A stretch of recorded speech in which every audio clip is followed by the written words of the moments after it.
Good morning, beautiful people. Good morning, Unity North Shore community. We are so blessed and so excited to be with you this morning as we are every morning. So, you have an amazing service coming your way. So, get your cup of coffee, relax in and just get ready for an hour of amazing insight and enlightenment. So, we're going to go ahead and start off with some prayer to get us going for this morning. So I invite everyone just to settle into this gorgeous Sunday morning as we celebrate this wonderful June Pride Month, this notion of just authenticity and worthiness and beauty and wholeness. And so we open ourselves up to all of those amazing feelings and thoughts and qualities. And we just hold them in our heart, affirm them for ourselves and others. And we open up to this Sunday morning knowing and affirming that we are here by divine appointment, and that there's some healing for us here this morning, that Spirit is living and breathing and moving in each and every one of us, and that we are whole and that we are loved and that we are ready for an amazing Sunday service. And so it is, and so we let it be. Amen. So kudos to the team that we have this morning. I won't go through all the team, but we thank them for their service, for their sacred service to make sure that this service is happening. And we have live with us today the amazing, incomparable Reverend Kurt Condra. So we're looking forward to his message and meditation. So with that, I will turn it over to our amazing musicians who will lead us in their opening song.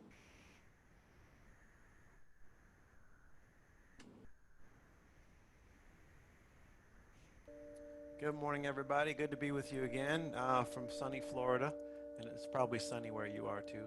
This is a song called Be Humble, Be Hungry, Be Love.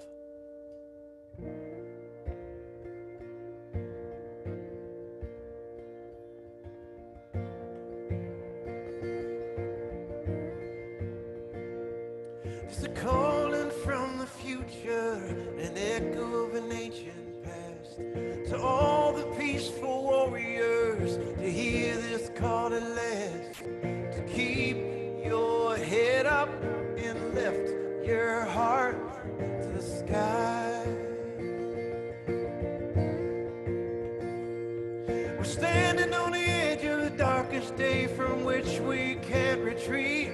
So we rise for the ones who came before and dig in both your feet. And keep your head up and lift your heart to the sky. Come on and sing it with us. And keep your head up and lift your heart to the sky.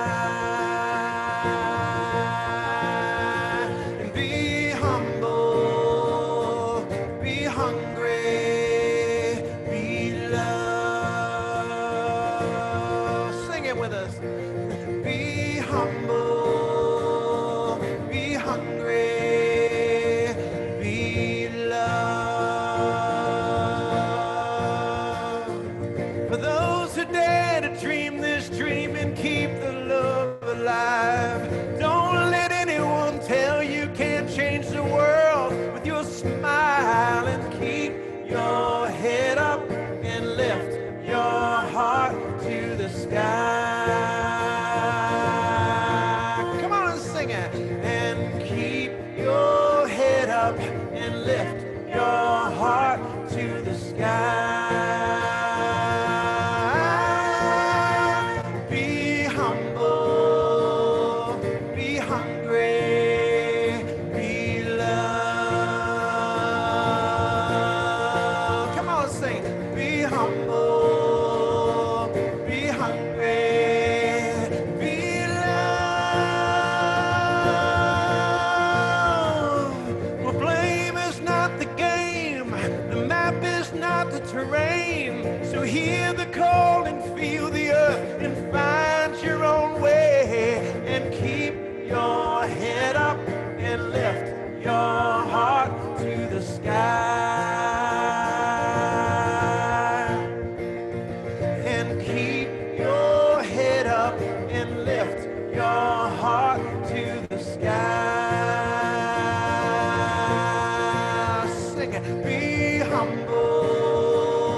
Like just one word. Wow, that was amazing. Thank you so much for that beautiful song. Be humble, be hungry, be loved. That's like a whole sermon right there. So I'm going to have to borrow that one. Thank you so much. We're excited to hear more this morning. So, and good morning to all of you. If you've just joined us this morning, we're so happy to have you with us on this divine, beautiful Sunday morning. And just a little bit reminder about, unity, especially if this is your first time joining in or you're fairly new. So, unity is a positive, practical approach to spiritual livings based on the teachings of Jesus and the power of prayer. And we believe that there is truth and beauty in every spiritual tradition. And so we honor the many paths to the one God. And wherever you are on your journey of faith, please know that you are welcome here exactly as you are, exactly who you are, right here and right now. And our mission and vision reflect who we are as a community and how we fulfill our spiritual purpose. And so we're going to show you on the slide here our mission and vision, and we're going to speak those statements aloud, for we know that by conscious intention and the power of the spoken word, that we're activating the power of God to express in our lives and in our world. So let's begin with our vision statement. Centered in spirit, we co-create a world that works for all. And now our mission. We are an empowering, diverse spiritual community experiencing spirit within to create a peaceful and prosperous world. And if this is your first Sunday with us, we want to extend just a loving welcome to you. Upon discovering Unity, I know certainly myself and most of us, we were surprised to learn that we had a spiritual community that thought and believed really what the same things that we believed and that our soul was calling us to. And it felt like home. So we hope that this is home for you, and know that even if you come once in a while and you're just hanging out, you are always family. Once a guest, always, once a visitor, always family. So we hope that your experience this morning is equally as powerful as our journey, our unity journey, and that you'll return. Now, we also invite you after service. All the mics go on and people can chat with each other and say hello. And we have what we call a garden chat fellowship experience. So we'd love for you to join us after the service. And with that, we'll go for another super cool song. And I'll turn that over once again. Thank you. This is a super cool song, and we're trying to set up this talk for Reverend Kurt. This is a song that's on the same album as the last one we did. The album's called The Movers, the Shakers, and the Peacemakers, and this is a song called "Healed People," and you can sing along. You'll just catch on. We don't have to put the words up. You'll get it. Come on, get ready for love. Come on, get ready for love. Come on, get ready for love, love, love, love, love. Hurt people, heal people, heal people.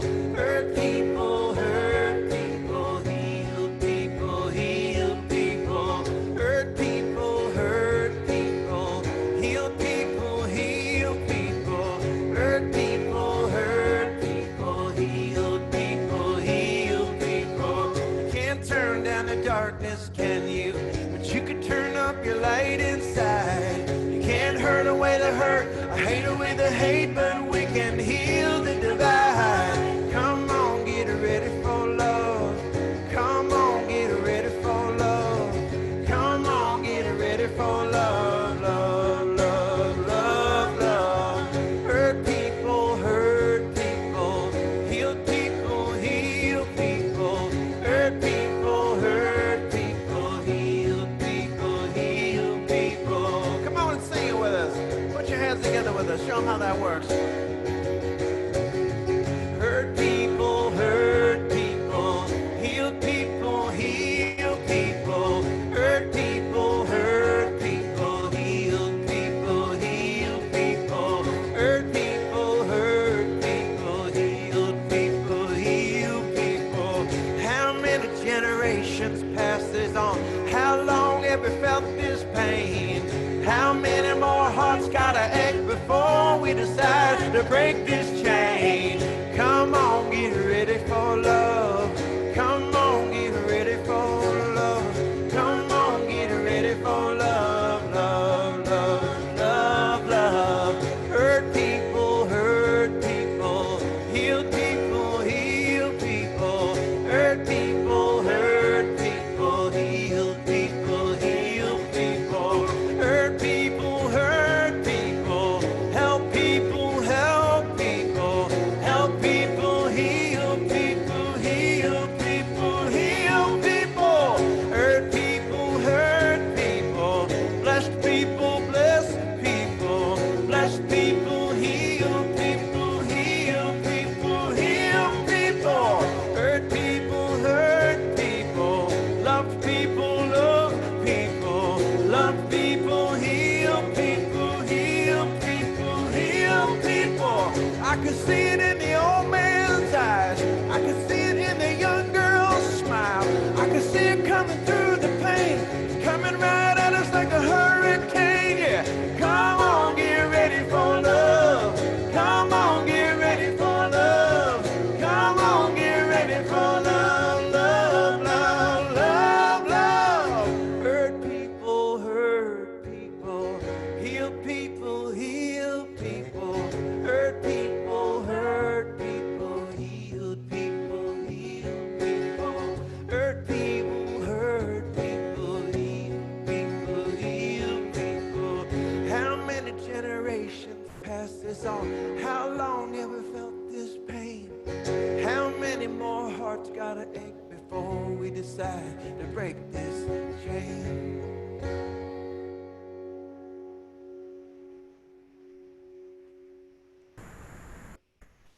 Thank you so much, Bob and Shannon, for that beautiful song, because we know that love is the greatest healer of all. Good morning. My name is Joyce Davidson, and I am your Unity Prayer Chaplain for today. So our daily word, let us begin by reflecting on it. As I read, let the words you hear spoken to become a silent and powerful meditation within you. The daily word for today is Father's blessing. I give thanks for all expressions of fatherly love. My relationship with my father may have been positive and nurturing, or difficult and challenging. He may have been a strong presence during my childhood, or he may have been absent. We may be part of each other's lives today. We may be estranged, or he may have passed from earthly light. Whatever our circumstances, I bless my Father, and I see him enfolded in divine love. As I honor my Father, I also honor all the father figures who have helped guide me along my path. Family members, teachers, neighbors, clergy, employers, and friends. I bless them as I recall all the ways each one in a unique way has modeled strength, guidance, wisdom, and patience. Their presence remains with me thanks to their gifts of fatherly love. And from Proverbs 4:11, I have taught you the ways of wisdom. I have led you in the paths of rightness. As we continue to focus on prayer, I invite you to relax, let go, and focus on your breath. If you feel comfortable to do so, close your eyes as we take gentle, slow, deep breath in, and as we release the breath, we relax and release with it all of our external thoughts. and concerns. Take another breath in, and on the release, go into our heart space, that sacred space within where we can feel the presence of the divine. God is present in and around us and our loved ones right here, right now, as always. Let us rest in the silence for a moment, holding in prayer yourself and your loved ones.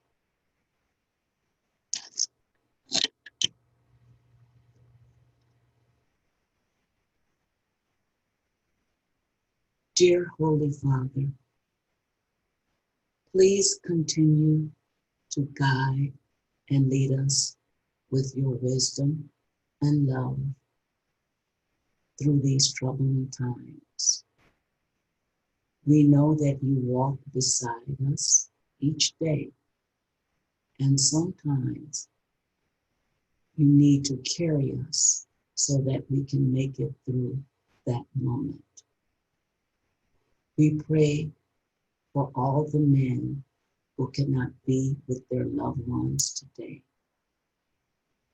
And we pray for the souls of men who are with you. And we also honor the divine maleness in everyone.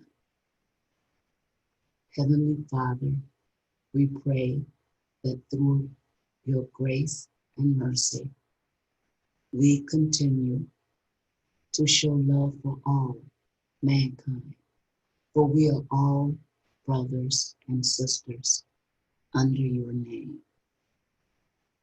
Thank you, God, and so it is. We let it be. Amen. If you would like to request a personal prayer during the service, you can enter it into the chat box, and our prayer team will pray over it for 30 days, then forward it to Silent Unity at Unity headquarters. Well, it will be prayed for another 30 days. Please remember, though, that this will be a community prayer, since we can all see what is written in the chat box. There will also be information on prayer support opportunities later in the service. And now we return to Bob and Shannon for more music.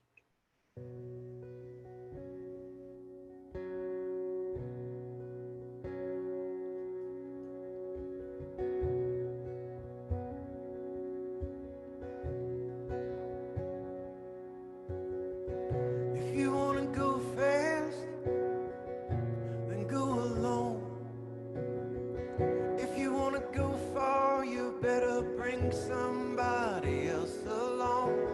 'Cause in the moment of darkness, in the moment of truth, you think you're lucky stars that there's someone there with you. There's a beauty in numbers, it's impossible to deny.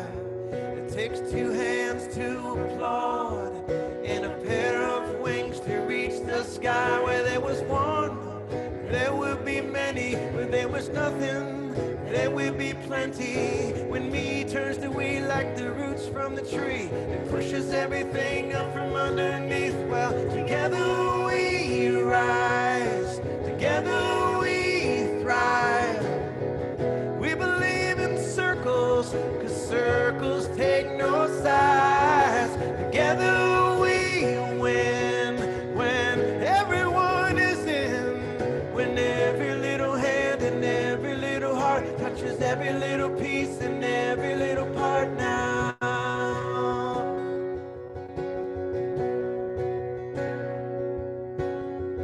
If you want to start a revolution, reach out your hand and lift up a brother or sister and feel the power at your command. If you hold a vision, show everyone what you see, and watch the tribe come alive to turn your dream to reality. Where there was one, there will be many. Where there was nothing, there will be plenty. When me turns to we like the roots from the tree, it pushes everything up from underneath. Well, together we rise, together we thrive. We believe in circles, 'cause circles take no sides. Together we win, when everyone is in, when every little hand and every little heart touches every little piece and every little part. What's inside of you is inside of me, and it's amplified when turned into we. You'll never hear one hand clapping, fly with one wing flapping. Many hands, many hearts make things happen. The reason they call it unity, 'cause it all begins with you and me.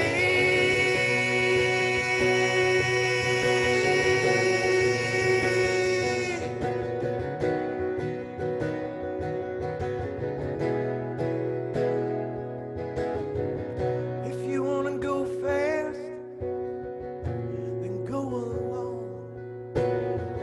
If you wanna go far, you better bring somebody else along. Together we rise, together we thrive.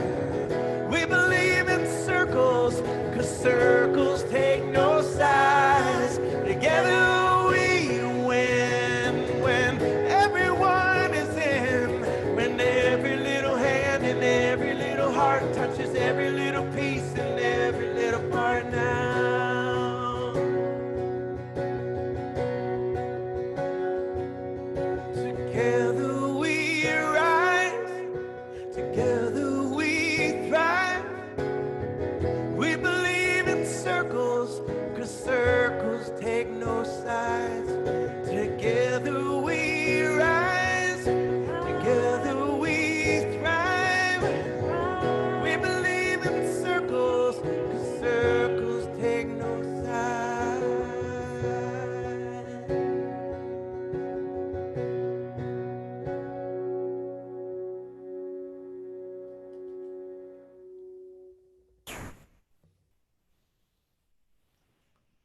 Woo, thank you, Bob and Shannon.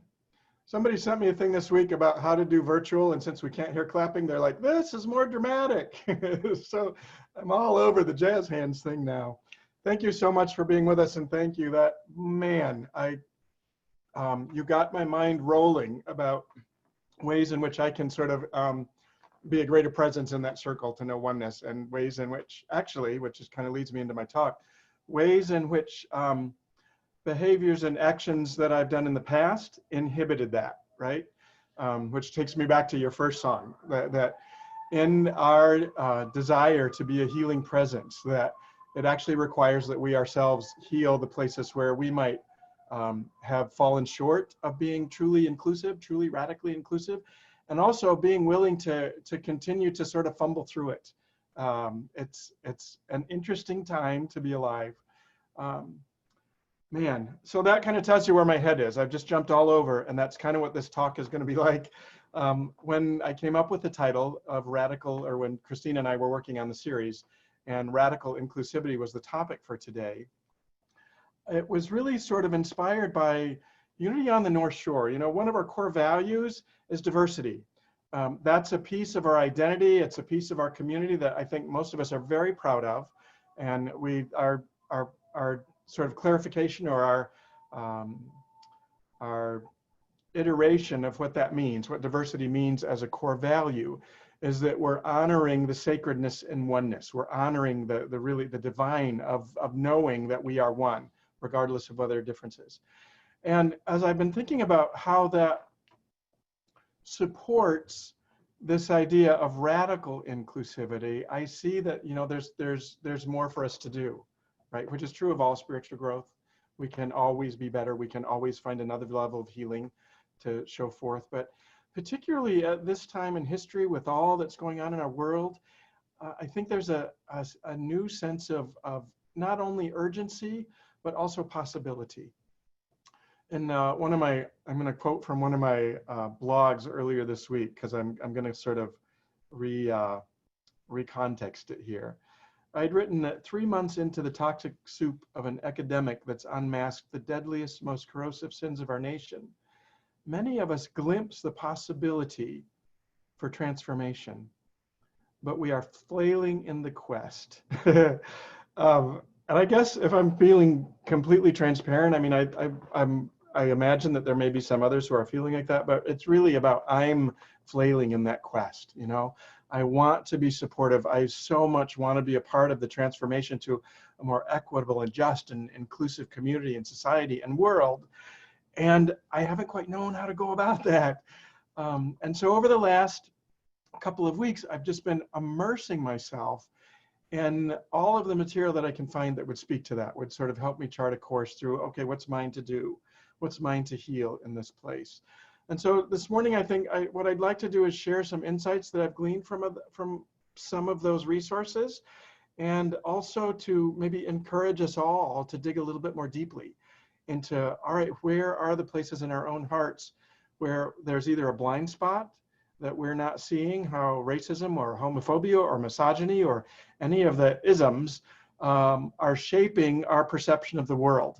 Because it's only through recognizing those, it's only through sort of admitting those, that we can begin the work of stumbling through in a way that's going to actually put us in a space of healing, so that we can indeed facilitate healing more broadly and with others. So that's kind of what's coming to me in this moment, is to just really share some of the incredible resources and insights that I have gleaned on my own, of my own behavior. And what came to me in that last song, Bob and Shannon, that you were singing, is a place, you know, there's so many ways in which, if we're talking about radical inclusivity, we're talking about beyond racism, we're talking about ableism, we're talking about any disenfranchised place that we maybe haven't fully accepted or acknowledged or even seen, that we open our eyes so that our perception is broadened. And one of the most significant experiences of my life in terms of that, knowing my own limited perception, was in getting to know Reverend Joy Weiler, who I went to ministerial school with, and in fact moved in for a year with her and her two children, her two teenage kids, and got to see the world from a completely different perspective in my time with them. All three of them are little people, so small of stature. And I recognize how much I take for granted the way the world really isn't made for people of small stature, and how easy it is to sort of take for granted the importance of allowing people to sort of stand in their own truth and be authentic. And the memory that came back to me, the specific memory that came back to me in that song, was early on in my getting to know Joy, before I had ever moved in with her. We had spent some time at Unity Village in one of those classes where, you know, there are maybe 20 or 30 people who are strangers. And Joy and I connected immediately. And we were out hiking around the grounds, and I wanted a picture of the group of us that was together for that. And so my total lens of how that picture needed to be happen was all about sort of the aesthetics of the image. You know, were our faces all visible? We were all, and I had asked Joy at that point to actually stand on a bench so that she would sort of be off the ground and lifted up to a space that we would all kind of be on an even stature. And she hesitated in that moment. And it took me, and she acquiesced, right? Because I think, and this happens a lot for people who are from a disenfranchised group, that they make the accommodation, right? In that little moment, she had to make an assessment, like, okay, do I really speak my truth here? Or do I want to sort of stay a part of the energy that is in this growing relationship with these people? And I noticed the hesitancy, but I didn't understand it until after I had lived with them for a while. And it was really asking her to not stand on her own 2 feet. Me having not any understanding about how much it took for her to be present in the world authentically, and respected and acknowledged for who she truly was. And that very act of asking her to, okay, you stand up on a bench, like it's almost like I was treating her as though it was a doll in an image, and she was just a prop to move around without really being conscious of who she was and what she stood for. And it took me years to recognize that in that little interaction, my own ignorance about what hers was to deal with in the world really added to the kind of burden that she had to carry through all of it, rather than being open enough to all I would have had to do is ask, how would you feel about? And that whole interaction might have opened a conversation that wouldn't have taken me a year and a half to sort of get, but also would have been a benefit for the 6 or 8 people who are in that picture with us. So I guess what I'm wanting to sort of describe is that as well-meaning as we are sometimes, that all of us have these blind spots. And we're being called at this point to really recognize how insidious those blind spots can be, particularly for white people. One of the writers that I'm so admiring and have been studying is a guy named David Devlin Ross. David Devlin Ross. And I found a letter that he had written to, the letter is addressed to his white male friends of a certain age. And while he certainly addresses it directly to straight white men in that 30 and 40s age, a number of the items that he brings up, all of the items that he brings up, I think are relevant for any white person, right? And beyond that, I think it's also a benefit, though it's not addressed to people of color or to Black people. I think the observations that he brings up just are incredible. So I was going to save this till the end of my talk, but I'm going to sort of break it in now. One of the things that I feel really called to do is create a Facebook group within our Unity North Shore group. I know we have one for members, but another one that is specifically around this idea of radical inclusivity, where we can share some of the resources that we find helpful and supportive and really help us see beyond our own blind spots, and maybe start some discussion around that. If there's interest, I would love to even start maybe a weekly group where we can maybe like take his letter and encourage everybody to read it before we get together, and then just discuss some of the passages and see how those are reflected in our own experiences. So we can start to share our own stories, because I think that's the power of it, right? We can read all of the stuff we want. I can watch a bazillion YouTube videos about white supremacy and about white privilege, but it's only when I can move into those awkward spaces of asking a friend to do something that's uncomfortable for her and being open to doing that badly, and being open to like recognizing that, ooh, man, that's uncomfortable for me, and I want to show up in a different way. And it's only in the actual work of making those stumbling, halting assessments that we actually move into a space of allowing ourselves to be educated and to be healed about how other people are perceiving it. So I just want to share a couple of passages out of Dax's letter that I think that spoke really strongly to me and powerfully to me, and I think with others. And he's talking specifically about the blind spot that straight white men in particular, but white people in general have, and why it is that we haven't had to sort of develop an awareness of Black experience or any sort of understanding about it. Even as we might desire it, there's just there's no necessity for white people to understand the Black experience. And he described it this way, which I found really moving for me. He says, a deep, compassionate understanding of the Black experience has never been presented to you as a requirement or prerequisite that anything that capitalism places a value on. You didn't need to get through, you didn't need it to get through high school. So you didn't need this awareness of Black experience to get through high school or college, or to get a good job, or to rise the ranks of whatever industry you're in, or to find a home in a good neighborhood or fall in love. Engaging with Blackness is an option for you. You can always opt out of it. So without ever having any sort of urgency to it, there's only this sort of vague awareness. And I think in general, white people tend to think of racism as an issue for Black people, or as an effect or a harm or an illness that Black people suffer the consequences and the outcomes of. When in reality, we as white people are just beginning to wake up into how much we have lost by the structural racism that's just a part of our experience. And so that's a piece of the conversation for us that is important for us to begin diving into, right? How is it that there's another, his letter is, once we share it, you're able to click through a bunch of other resources.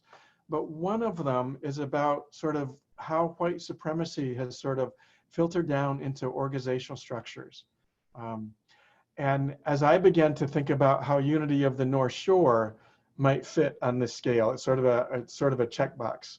And there are ways in which the structures that we have in place as an organization really are sort of arise out of that white capitalistic kind of perception, right? There is the things that we measure for effectiveness and produce and productiveness tend to be things that are easily measured, first of all, or that we have invested in measuring. So it's, how much money are we taking in on offerings? How many people are showing up at seats? And there's really, it's so difficult to measure the intangibles. Like, do we place value on process and making sure everybody is heard? Or do we place more value on progress and getting it done and making decisions and moving forward? And there are ways in which I think we are doing okay in that response. Our Right and Perfect Home process, where we're trying to figure out if Unity on the North Shore's building at 3434 Central Street is something that we want to fix up, or if we're being guided to go. We've taken our time with that. We've tried to be really inclusive of the voices that are being heard. But there are other places where it's more important, or we put more urgency on, okay, get it done. Sort of, this is kind of an example. The fact that we're on Zoom, that was a place where it was about get it done. We had 2 weeks to decide when the shutdown work came. So I have no doubt that in our rush to get that done, there are ways that we could be doing this that would be more inclusive and that would be have a greater sense of collaboration. And so as we continue to move through the Zoom experience, I want to be open to that. Certainly there was some value in being able to make the quick decisions and get the Zoom thing happening. But now that we've got some time and space to do it, I think it also behooves us to create a space that's more collaborative, where we're hearing from more voices. So I don't know, I guess as a takeaway for people of color or people who are part of a disenfranchised group, if you have ideas about that, then please let us know, because we want to be adapting. That's a piece of it. We want to be able to sort of do it even badly as we move into these uncomfortable conversations, but to know that in the stumbling, that's progress. In the willingness to be vulnerable and make mistakes, that actually gives folks permission to do the same. And we can continue to grow and expand and be that circle where everybody's included, that radical kind of inclusivity. One of the other resources that I can speak to, because what I would also suggest, and it comes through in Dax's letter, is that it's not just white people who are sort of under the spell or under the burden of racism, and while I have no authority to speak to what the Black experience is, I suspect that there are areas where there are still unconscious assumptions that we make that affect who we are and how we are willing to show up and the way that we're there. And I say that because as a gay man, sort of growing up in a homophobic environment, I know how much I internalized all of the stuff that made gay being bad and wrong, and how much I still am healing from some of that stuff and being willing to sort of be who I truly am. So I would imagine that for anyone who's disenfranchised, it's an ongoing discovery about how those indoctrinated kind of beliefs are still shaping how we show up. So that's a huge piece. And so for me, this week I was exposed to some more of the work of activist Laverne Cox. She's an actor Emmy-winning actor who probably, if any of you are fans of Orange is the New Black, she is the trans woman who runs the beauty shop in the prison and has earned an Emmy for that, right? Well, beyond that work, she's doing amazing stuff in the world to bring awareness to trans issues. And so this week I heard about a new movie, a documentary movie that she created that documents the evolution of trans imagery as it's expressed in media, from the very earliest silent films all the way up to what's happening today. And I didn't realize how much of that I had bought into. I didn't realize how much that affected my own journey, right? Small things like the Stonewall Riots, the image that we have of that, or the images that have been betrayed, have really sanitized how that really happened. Stonewall Riots weren't, sort of preppy looking gay men out in the streets protesting. Stonewall Riots were really led and run by drag queens and transvestites and the most disenfranchised who had nothing left to lose, right? And all of the progress made since gay rights really arises out of the courage and their willingness to stand up. And yet that role has in large ways been sanitized. Even in today's gay circles, gay movements, there are places where trans people don't yet feel welcome, and that becomes evident. And so I recognize that there are places in my own heart where, even though our journeys, and I have much to express in terms of gratitude to the trans people who paved the way for the rights that I now enjoy, that there are still places in me that weren't fully aware or perceiving. I had this blind spot around trans rights that is beginning to open. I'm beginning to see a little more clearly. The name of that, if you got Netflix, I highly recommend it. The name of the film is Disclosure. It was just released this last Friday, tracing that imagery. But also, I think Laverne Cox has her own podcast, so you can follow her on whatever podcast downloader you use. Also, Brene Brown is doing some amazing work by a brand new podcast that she just started called Unlocking Us.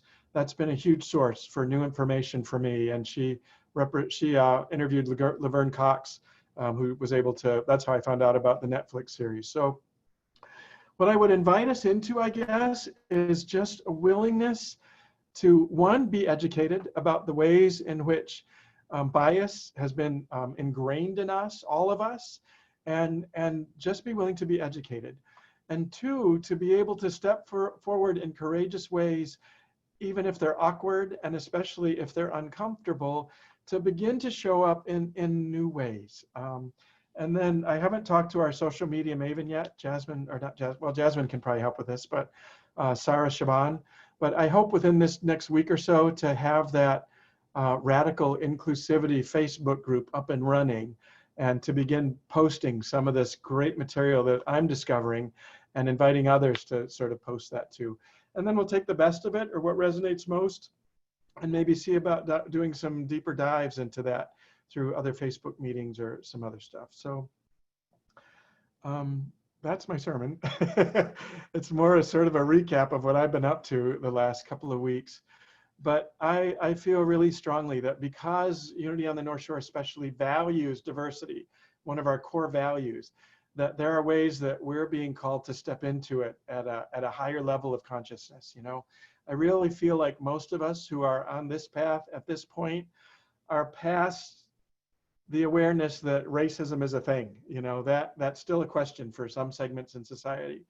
And now that we see it, that it's kind of up to us to take it to that deeper level and to become not just allies, but actually anti-racist supporters and supporters for gay rights. It's not enough to just sort of be allied with that. It's really, I think we're being called to really be a force for creating the transformation that we glimpse in that possibility, and that we have it within us to be able to accomplish it.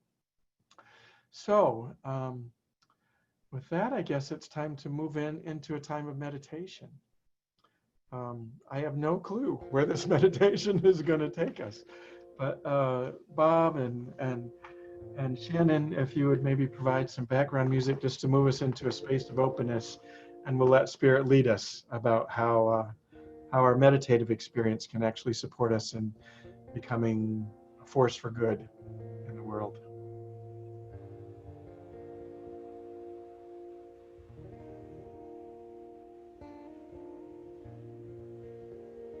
So start by taking 3 deep breaths.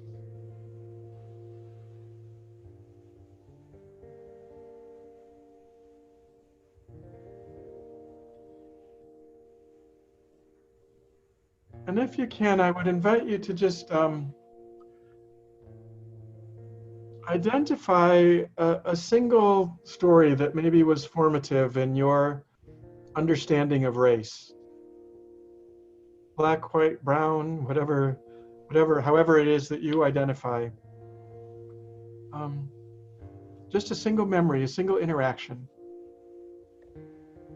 And I'm imagining it, I'm hoping that it happened when you were fairly young, maybe, but depending on the area where you grew up, maybe it was later in life, but just an interaction where you were cognizant that, oh my, there's a place here where I'm not comfortable, or where it doesn't feel safe, or I don't know how to respond. And just sort of rest in that uncomfortableness, right? I want us to get used to that. Because that means once we move into that space, it means that we're on a green growing edge of becoming. And the more resilient we can be to that space, the more strength that we can bring to it so that we can move through it. And instead of shrinking from it or running away or pretending it didn't happen, that we can be just present to it in a different way. That's the energy in which we're called to be most courageous.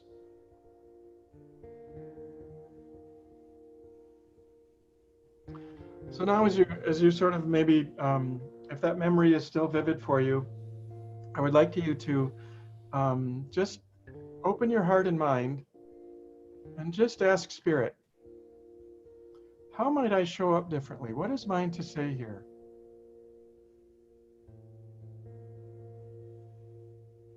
How is it that I can be humble?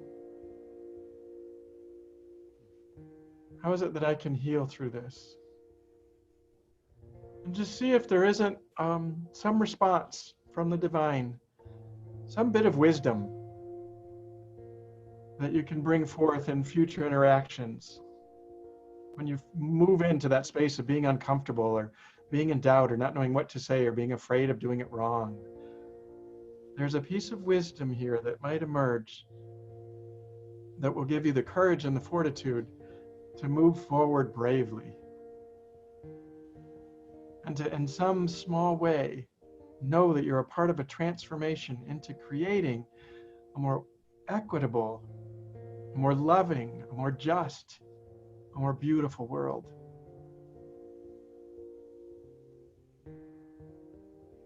So as we prepare now to move into about a minute of just silent reflection, what I want you to focus on in this minute is the awareness that you actually are already equipped to be that force for good, for love, for equity, for healing. It's already within you. Know that truth. Feel the power of it as we rest in a moment of quiet.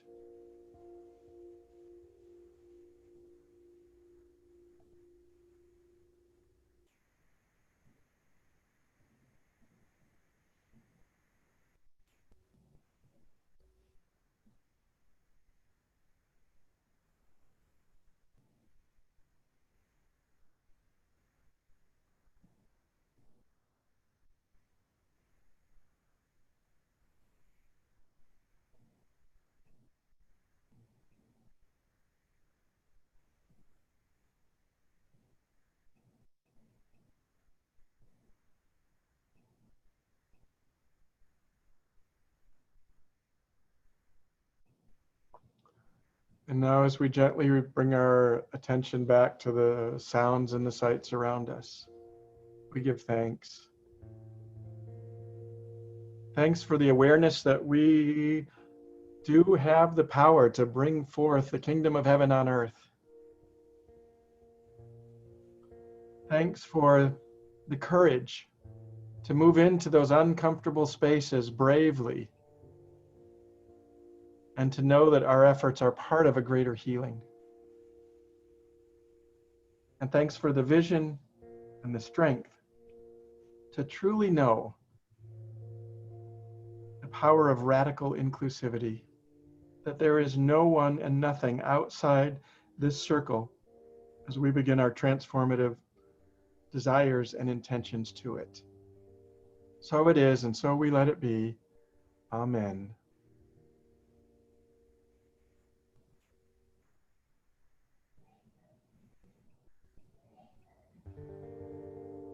What's inside of you is inside of me. It's amplified and turned into we. You'll never hear one hand clapping, fly with one wing flapping. Many hands, many hearts make things happen. The reason they call it unity, 'cause it all begins with you and me. Together we rise, together we thrive. We believe in circles, 'cause circles take no sides. Together we win, when everyone is in, when every little hand and every little heart touches every little piece and every little part now.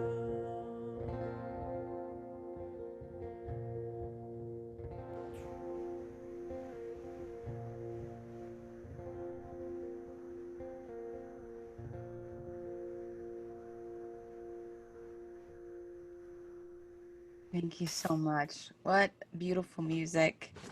What a beautiful message and a powerful meditation. Rev Kurt, I'm trying to fix my makeup. Thanks a lot.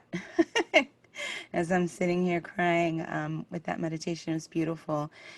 Now is kind of the time where we've kind of added as part of our virtual segments, the practical application, the practical Christianity part. And I think Reverend Kurt beautifully covered a lot of that even in his sermon. But I think the one thing I really want to start off and highlight is the fact that, you know, the music says that Reverend Kurt's message is meditation, hurt people, hurt people.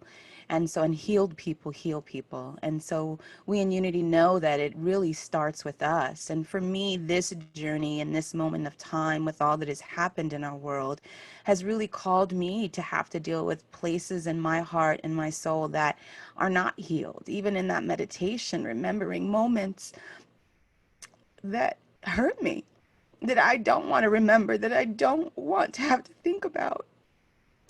And so part of that is having to come to terms with that. And all of us do. All of us do, because we all have those moments where we didn't do something right, as Rev Kurt's story shared, or where we were hurt by someone's words or actions or thoughts, or where we were just tired because we've had to be someone in the world that we know that Spirit has not called us to be. And so where it's hard, we have this beautiful moment in time to be a healed person, to heal, to be the facilitators of healing for this world. And so I love the fact that I'm part of a community that is committed to this, that is not just committed to it in words, but in actions, and that is also willing to just be open and honest and authentic, and willing to just go there and let it be messy and sloppy and goofy and weird and all of that, and just create something beautiful with that because of that process. And we've had so many conversations as of late, as a board, as of staff, to really think about, how do we move into this new, beautiful future? We can open the doors to our church, but nothing is the same anymore. And that's a good thing. That's a great thing, because we have opportunities to really begin anew, be born again, personally, individually, collectively. And so part of that is thinking through, okay, radical inclusivity is a wonderful thing, but how do we create structures and processes that actually reflect that actually manifest that in our daily interaction as a community? And so I want to share a couple of ideas quickly. I have a friend who is part of the East Bay Meditation Center in Oakland, California, and they are an amazing community, and they've really created all of these structures, and you can check them out online, but they have a whole list of things they do as a community to create radical inclusivity in their center. And they have this really neat, they have an agreement. It's agreements for multicultural interactions at the East Bay Center. And so I'll just highlight a couple, but I really urge you all to kind of go and check that out. And we'll be looking at these as we move forward as a community. But part of the first thing is about trying it on. It's kind of what I'm saying, being willing to try on these new ideas, being willing to do things differently, even if it's not clear or if it's not cute, right? And practicing that self-focus, looking at how we think and how we act and how we speak and how we express, and maybe sometimes how we assume a group or a person feels, or assume that we can speak for other people, but really kind of being in that practice of self-focus and understanding the impact between intent, the difference between intent and impact. Because oftentimes in our world, we do things in every day where we hurt people, or we engage in some kind of racist behavior or colorist behavior or ageist behavior or what have you. And so it's about really being honest that we've hurt someone and not feeling guilty about it necessarily, and not getting in that place of shame, which is not really helpful to our spiritual development, but getting into a place of just saying, taking responsibility and taking ownership for maybe how things were not done in the most nice, smooth way, but still moving forward in that conversation. One of my favorites is about practicing both and. And so oftentimes we're in a society where it's the but, it's but about the but, right? So this is the and that's a simple way of really creating this space for inclusion where everything can be part of that conversation, can be part of the world that you're creating, and it honors and acknowledges multiple realities. So even just in language, learning to get rid of the but and include the and reframing, refraining from blaming and shaming others and ourselves. I've seen this so much, especially online, where you think, someone thinks that someone is engaged in a racist behavior or comment, or someone has not said something so smoothly about the Black Lives Matter movement, and right away people move to just berate them and rake them over the coals. And, I think all of us need to think about how we react to that, because we're not opening up this open, inclusive space if we think we're right, if we think we're on the right side. And so part of that is just allowing for that space for this conversation to take place. And moving up and moving back. Sometimes we do have to, if we've been a voice that is always heard, stepping back to allow other voices to be heard, and vice versa. If we have not been vocal, if we have not been a voice, then taking the courage to step forward to speak. Practicing that mindful listening is another one, and just being understanding of what the process is. And so I'll just conclude just by reminding us that, as Reverend Kurt said, we are exactly who we need to be. We have this frustration and this impatience. I see it so much, and even just talking to friends and colleagues and then our church community, that like, what is ours to do? And I need to know what's next. I need to know what's the book that I need to read, and the podcast that I need to read, and this and that. And that's all wonderful. We do need to educate ourselves, but we have to remember, as Unity Truth students, we are whole. We came into this iteration already knowing what we need to do, knowing who we are. And so we just need to take that breath. We need to, instead of acting sometimes, it's a process of just being and opening up to where spirit will just allow you naturally, beautifully, divinely to that next step. Radical inclusion to me really ultimately is about the art of perfect acceptance. Accepting that we are whole, that the world is whole, and just allowing us to peel back those layers to just shine, shine, shine our light and our love into the world. That's all I got, y'all. Have a great Sunday. Thank you, Reverend Christina. Excellent. So this is the time in our service when we receive our tithes and offerings. Unity on the North Shore is a tithing ministry. We give 10% of all of the unrestricted gifts that we receive back out into the community.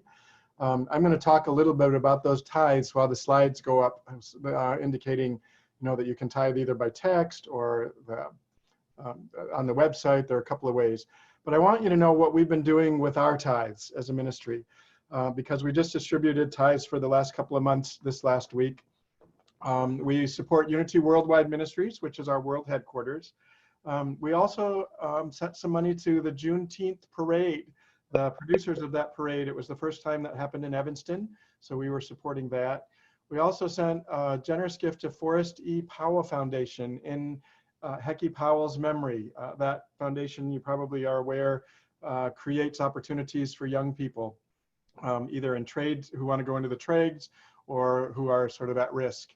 He does amazing work, and Cheryl has assured us that that's going to continue, even though Hecky passed a few weeks ago, from COVID-related causes.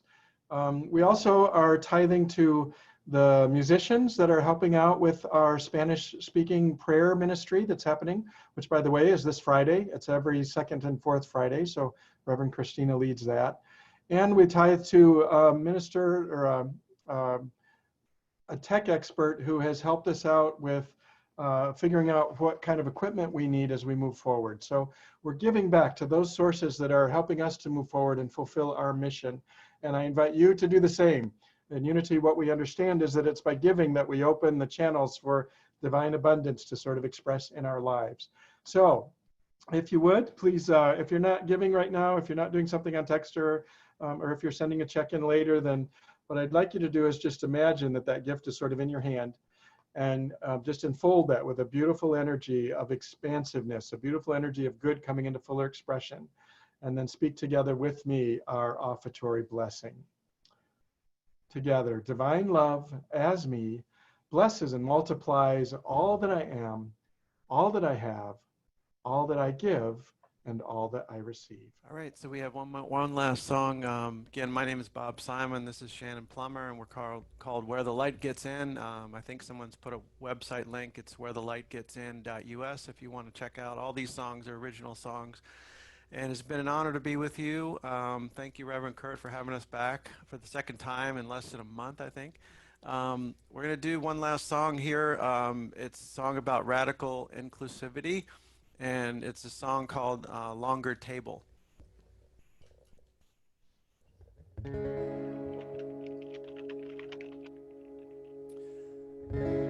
Look down into those big brown eyes and tell me what you see. I see a long desire to be free, just like you and me. I see the fear they're carrying from the place they left behind. I see the love for this new home that they just want to share with you and I.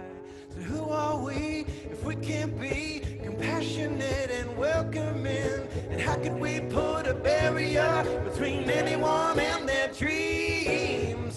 Do we need a wall or a longer table to serve us all? Do we need surveillance and patrol?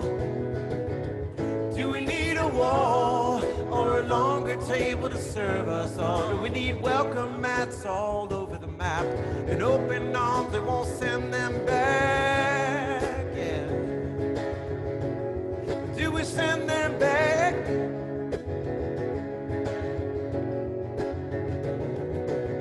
Reach out and feel the hand of the one that you used to be. That's right. Not too many natives here. Check it back into history. We all come from somewhere else, from ancestors, one family. To and from the dust goes everyone and everything. And who are we if we can't be compassionate and welcoming? And how could we put a barrier between anyone and their dreams? Do we need a wall or a longer table to serve us all? Do we need surveillance and patrol? Do we need a wall or a longer table to serve us all? Do we need welcome mats all over the map and open arms that won't send them back? Hey, hey.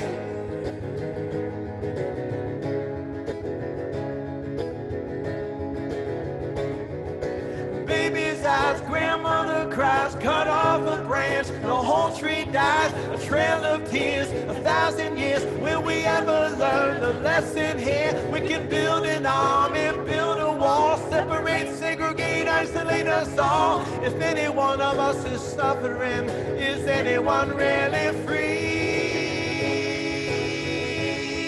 Oh, is anyone really free? And who are we if we can't be compassionate and welcoming? And how could we put a barrier between anyone and their dreams? Do we need a wall or a longer table to serve us all? Do we need surveillance and patrols? Do we need a wall or a longer table to serve us all? Do we need welcome mats all over the map and open arms that won't send them back? Yeah. Do we send them back?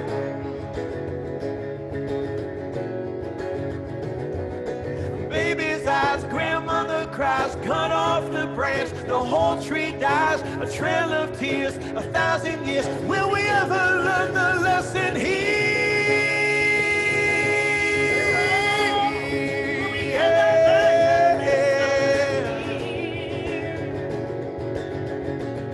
You can build an army, build a wall, separate, segregate, isolate us all. If any one of us is suffering, is anyone really free? Oh, anyone really free? Is anyone really free? Will we ever learn the lesson?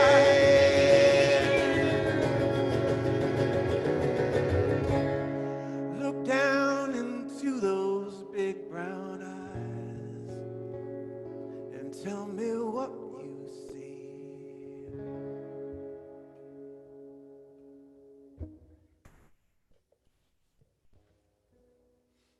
On this special day of fathers, we have been asked to do a tribute to all those fathers who may be biological, who may be adoptive, and who may be a father figure.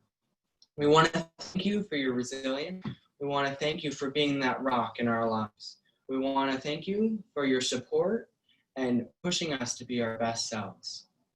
And some of those are many of the stereotypes we hold in our society about being masculine that can almost be toxic. But fathers are also caregivers. They listen to us. They comfort us when we need them. And they're always there for us. And we just wanted to give a special shout out to our own father, John Lindner, who, if you don't know him, he's been around the church, he's on the board. If you have the chance, go up, meet him, talk to him. But, we just want to say thank you for waking up early for those early morning swim practices, making us breakfast, making us dinner, and just always being there for us and whenever we need it. So thank you to all fathers. Thank you on this special day.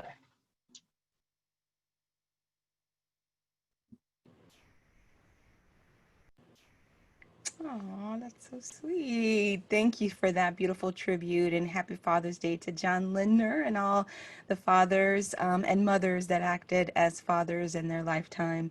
So we're really grateful for that. So now quickly announcements. You see it in the chat where you can get music for our vocalists today, Bob and Shannon. They were amazing. So please go check them out. Support them, support them, support them.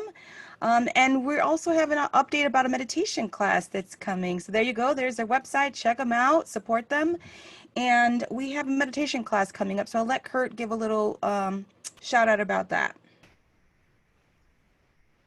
Thanks. Those of you who know Candace Lucas, she's our licensed Unity teacher, and she is an amazing teacher. She had originally planned to do this meditation class in person with all kinds of cool walking meditations and eating meditations, and she has been working very hard to create an online experience that's going to be every bit as impactful. If you know Candace, you know that she is one of the most conscientious people on the planet, and she is going to lead this. It's a 5-week class. You got a couple of weeks before it starts, but please sign up because she wants to be able to really make sure that all the materials are in place to be able to serve everybody well. So if you want to deepen your meditation practice, she's going to experiment with different techniques and also use it as a way to ground ourselves so that we can just be more receptive to divine guidance. So check it out. You can register on the website anytime between now and the next couple of weeks. And then once it starts, you don't want to miss it. So join Candace. Great. Thank you, Reverend Kurt.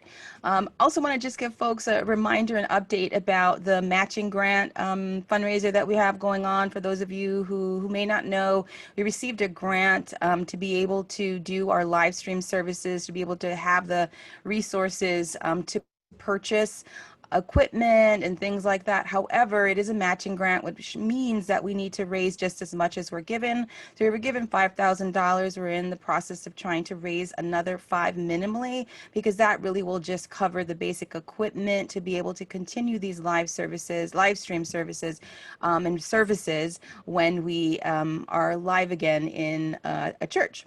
So please support us. This will help bring the unity message, the Unity North Shore message, to many, many people around the globe. So if you give $1, it'll be $2. If you give 500, it's 1,000. So please, please give.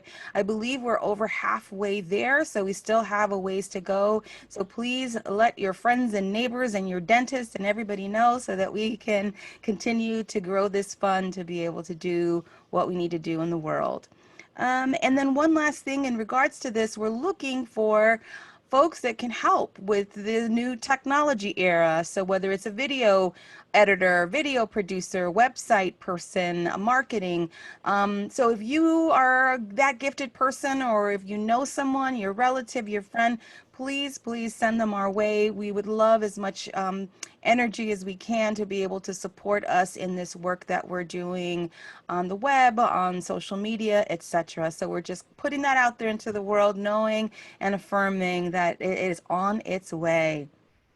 So with that, I'll turn it over to Kate for the youth portion. Good morning, Unity family. I'm feeling all the feels. My heart is so full with the beautiful message today. The music, it has just filled me up to exploding. So thank you all so much. What an amazing morning. Wanted to give a special shout out to Clay and Evan. You rocked that Father's Day mention today. Thank you for honoring all the dads, speaking for our soul school. I am so grateful to all the dads. The children that you Unity on the North Shore people have met over the years, that's the result of awesome parenting. We have incredibly thoughtful, kind, and loving youth in our program. And dads, you're a big part of making that happen. So thank you so very much for all you do. Today in Soul School, we wrapped up our 3-week journey into the idea of fair and unfair, especially important topic right now. And we talked about, first week it was what is fair, then we did what is unfair.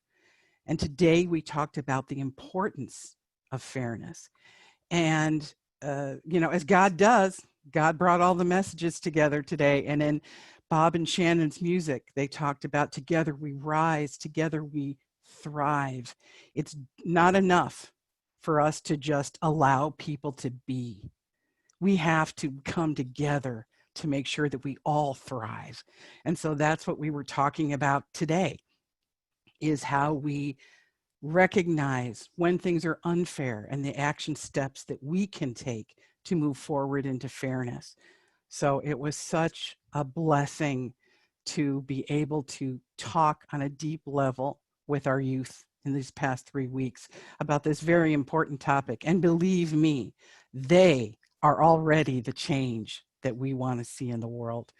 So thank you, Soul School. Thank you, dads. Thank you, everybody on worship team today. We're making it happen. Let's bless these amazing children and teens. Together we say, we love you. We bless you. We appreciate you. We behold the Christ as you, and we see you doing great things.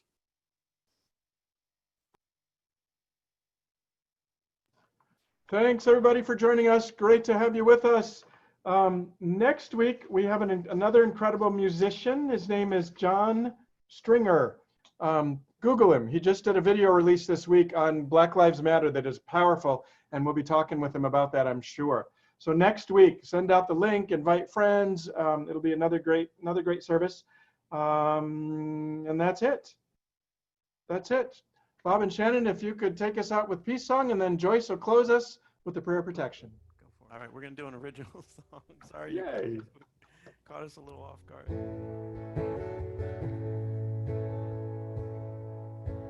How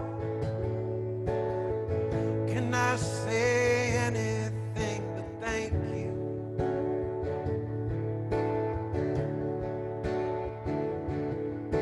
And how can I say anything but grace?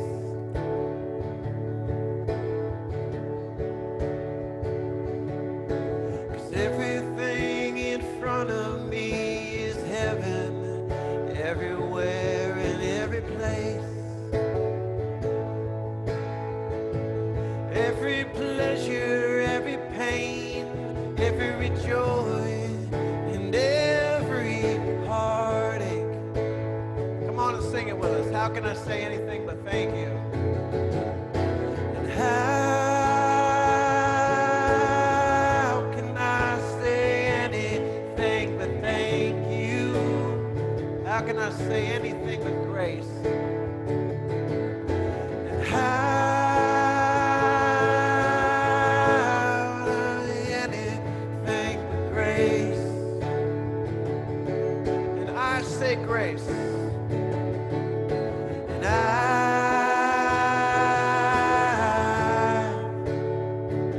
say grace.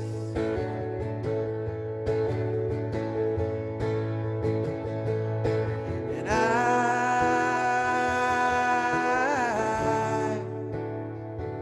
say grace.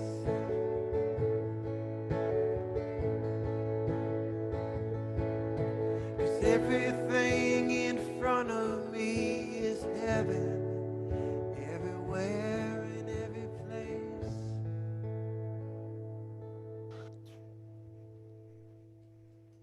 Thank you. And now let us join together in saying the prayer of protection. The light of God surrounds us. I am light. The love of God enfolds us. I am love. The power of God protects us. I am power. The presence of God watches over us. I am presence. Wherever we are, God is. I am divine.